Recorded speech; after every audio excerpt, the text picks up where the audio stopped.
আসসালামু আলাইকুম। ঘরোয়া ফুড বিডি পরিবারে আপনাদেরকে স্বাগতম। আজ আমি আপনাদেরকে দেখাবো ঘরে থাকা অল্প কিছু উপকরণ দিয়ে কিভাবে বিয়ে বাড়ির মতো পায়েস রান্না করা যায়। তো আমি কথা না বাড়িয়ে চলে যাচ্ছি মূল রান্নায়।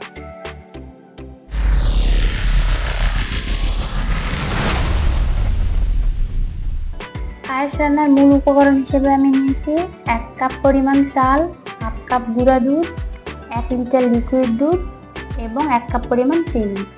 রান্নার শুরুতে চুলায় একটা প্যান বসিয়ে লিকুইড দুধগুলো জাল করে নেব। এখানে আমি দুধগুলো অল্প অল্প করে দিয়ে দিচ্ছি, আপনারা চাইলে একবারেই অ্যাড করতে পারেন। চুলার আঁচটা মিডিয়ামে রেখে আমি দুধগুলোকে ভালোভাবে নেড়ে চেড়ে নিচ্ছি। এ পর্যায়ে এসে 1 কাপ পরিমাণ গরম দুধ গুঁড়া দুধের সাথে মিশিয়ে একটা মিশ্রণ তৈরি করে নেব। গরম দুধ দেওয়ার সাথে সাথেই মিশ্রণটি ভালোভাবে নেড়ে চেড়ে নিতে হবে, নয়তো গোটা দুধটি দলা বেঁধে যেতে পারে।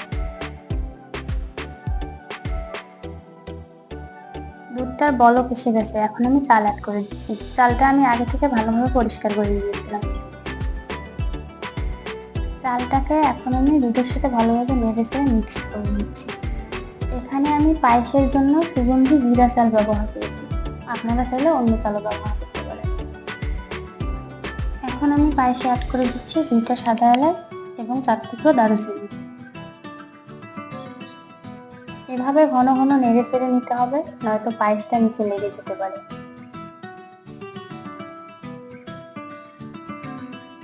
এখন আমি গুঁড়া দুধের মিশ্রণটি অ্যাড করে দিচ্ছি এবং দিয়ে দিচ্ছি হাফ চামচ পরিমাণ ঘি।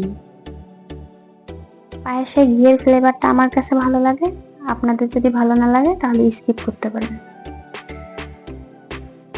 পায়েসের চালটা ভালোভাবে সিদ্ধ হয়ে গেছে, এখন আমি দিয়ে দিচ্ছি চিনি।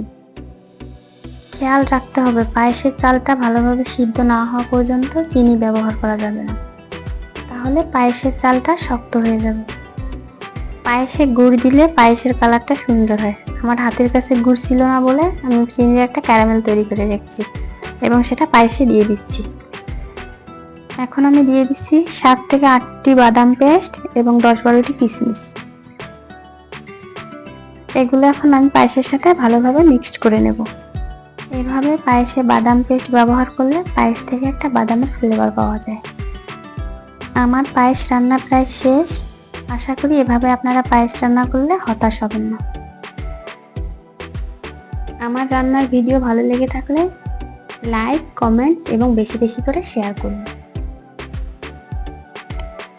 এভাবে নতুন নতুন ঘরোয়া রান্নার ভিডিও পেতে চ্যানেলটিকে সাবস্ক্রাইব করে আমাদের পাশে থাকুন।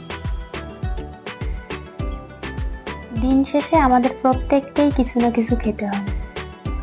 তো রান্নায় মনোযোগ দাও, রান্নার দক্ষতা বাড়াও।